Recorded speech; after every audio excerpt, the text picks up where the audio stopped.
Gusto mo ba na siya ay maging sunod-sunuran sa'yo?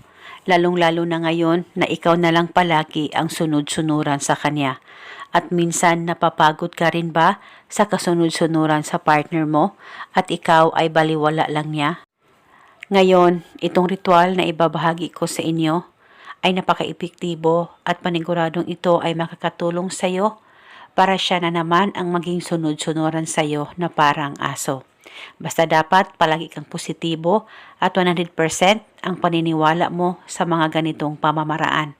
Pwede mo ito gawin sa kahit na anong araw o oras na gusto mo. Ang gagawin mo lamang, kumuha ka ng papel at panulat at pagkatapos isulat mo ito sa papel. Pangalan at apelido, ikaw na naman ang maging sunod-sunuran sa akin ngayon.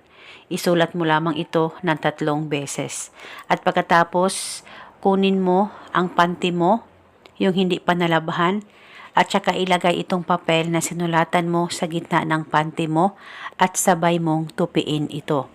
At pagkatapos mo nang matupi, hawakan mo saglit ang panty mo, pakaisipin mo siya ng mabuti. Mag-focus at mag-concentrate ka at banggitin mo lamang ang nakasulat sa papel ng 3 beses. At pagkatapos nito, pwedeng ilagay itong panty mo sa plastic at itago sa safe na walang makakakita at makakaalam. Itago ito hanggang kailan mo gusto. At mas mainam, yung panty na gagamitin mo ay hindi pa nalabahan nang sa ganon mapabilis po ang talab nito. At paniguradong siya na naman ang mapabaliw sa kasunod-sunuran sa iyo. Basta gawin ito sa mabuti at hilingin ng buong puso. At pwede mo banggitin paminsan-minsan ang nakasulat sa papel na nakaipit sa panty mo. Hawakan mo lamang ang ritual at banggitin mo ang nakasulat sa papel ng 3 beses. At eto muna sa ngayon, maraming salamat po sa panonood. May God bless us.